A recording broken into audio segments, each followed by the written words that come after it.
امی باقی فیل بمرده. باقی فیل بمرده؟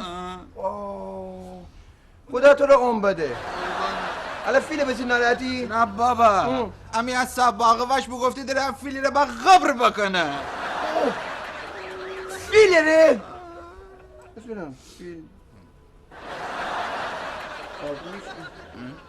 فیل ناده داره چیه؟ 2 ماه پیش همی گاب میش بمرده. میپر بوشه داره اونو دفن کنه. هنوز نمادره. تو بوشه الان شروع بکن.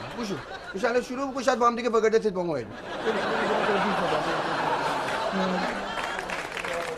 آقا من یه چیز برات میخوام تعریف کنم. واقعا لذت ببرید. وایستا بگو. آقا ما چند وقت پیش با یکی از دوستان داشتیم با هواپیما میرفتیم ایتالیا برای بازی نیم فوتبال می‌خواستیم بریم نگاه کنیم.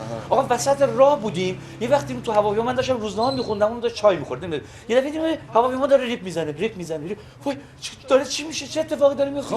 یه وقت متوجه شدیم که ای دل غافل بنزین هواپیما تموم شد. بنزین تموم شد، راننده ماهر بود. زد کنار پیاده شد.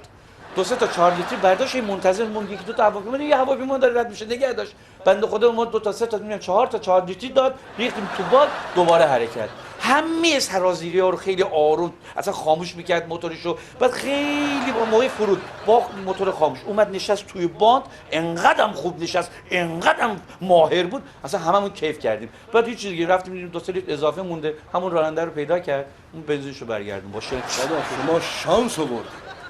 ما با پدرم و داداشم داشتیم میرفتیم ایتالیا ما برای تماشای بازی فوتبال. جدا به جون خودم. خب آقا چی شد هواپیماتون؟ چی شد هواپیماتون؟ پنچر کرد. نه آقا میبینی وسط خیابون میخمیزن. اینش جالب نیست. ما چیکار کردیم؟ من و داداشم و پدرم خب خودمون پیاده شدیم. نه آقا باور کن به جون تو تا خود ایتالیا دهول بده. میشین تا ایتالیا باید میرسیدیم بازی و یعنی تموم میشد. آقا من میگم ندیدم شما رو تو استادیوم دیر رسیدیم. نه ما تو جایگاه اونوری نشستیم. باشه